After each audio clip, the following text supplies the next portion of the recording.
I can't do this anymore. Those are the words that launched me into single motherhood. Standing in our kitchen, no more unhappy than we'd been the last couple of years, doing the mundane tasks of marriage and parenthood. I can't do this anymore. 5 words is all it took to start the hardest year of my life. Moments like these, the ones that drastically alter your life from one second to the next, they never happen like in the movies. There's no change in music to foreshadow impending heartbreak or gut-wrenching sobbing begging someone to go or stay or change their minds. Nope, it just kind of happens. As it happened to me, 3 distinct thoughts ran through my mind. First, I thought about how much relief I felt. I was relieved I wasn't the one making the decision to separate and eventually divorce. An immature part of me wanted to be free of blame for the emotional hurricane waiting for us around the bend. My relief made me realize I was willing to endure many more years of misery in the name of family.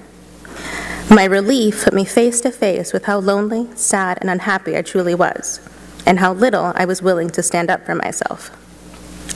My lack of action, though, was in itself a decision that holds as much weight as any of the other factors that contributed to the end of my marriage. With all my talk about authenticity and living out loud, my relief put a spotlight on the one area of my life where I couldn't dare greatly or pursue with vulnerability.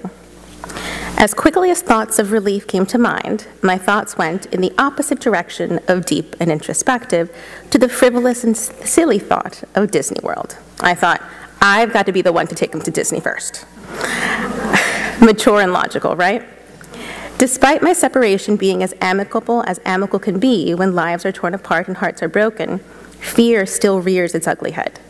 All the promises and dreams of family get shaky.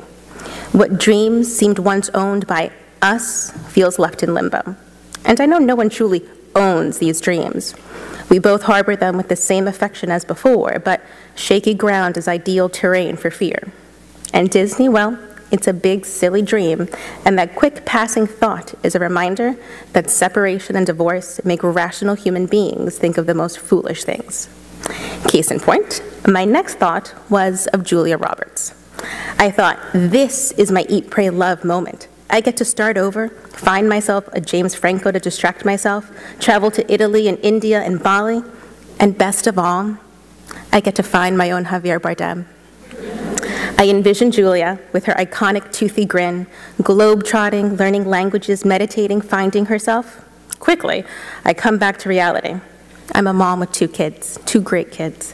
This is not eat, pray, love. It's more like eat, pray, sleep, or eat, pray, torture myself with every romantic movie under the sun, then sleep. Despite a desire to shed my old life and start anew, the mother in me could never drag her daughters along a soul-searching journey around the world. Someday we'll travel the world together, but certainly not to run away from our lives. Since that fateful afternoon, I've learned a lot about single motherhood. It's everything and nothing how I imagined. Single motherhood is cradling my firstborn in my arms as her body heaves while she's weeping over the news of the separation.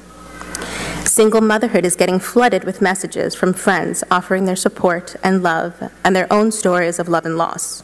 They are friends I see every day and friends I haven't seen in over a decade.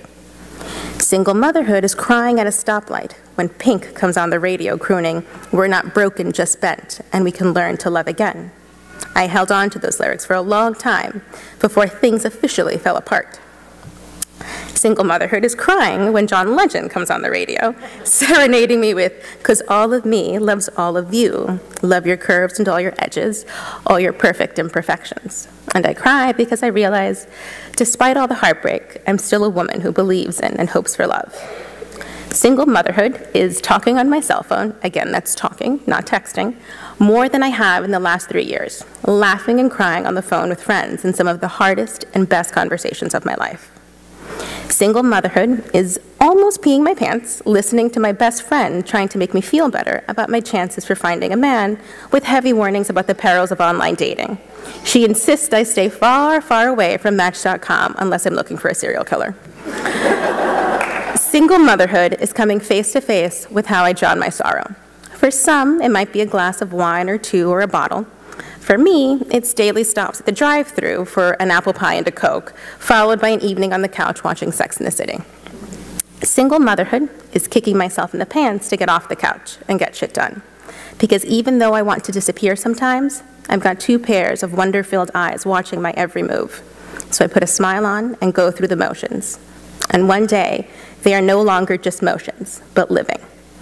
Single motherhood is awkwardly talking to moms on the playground, not knowing what to call my ex.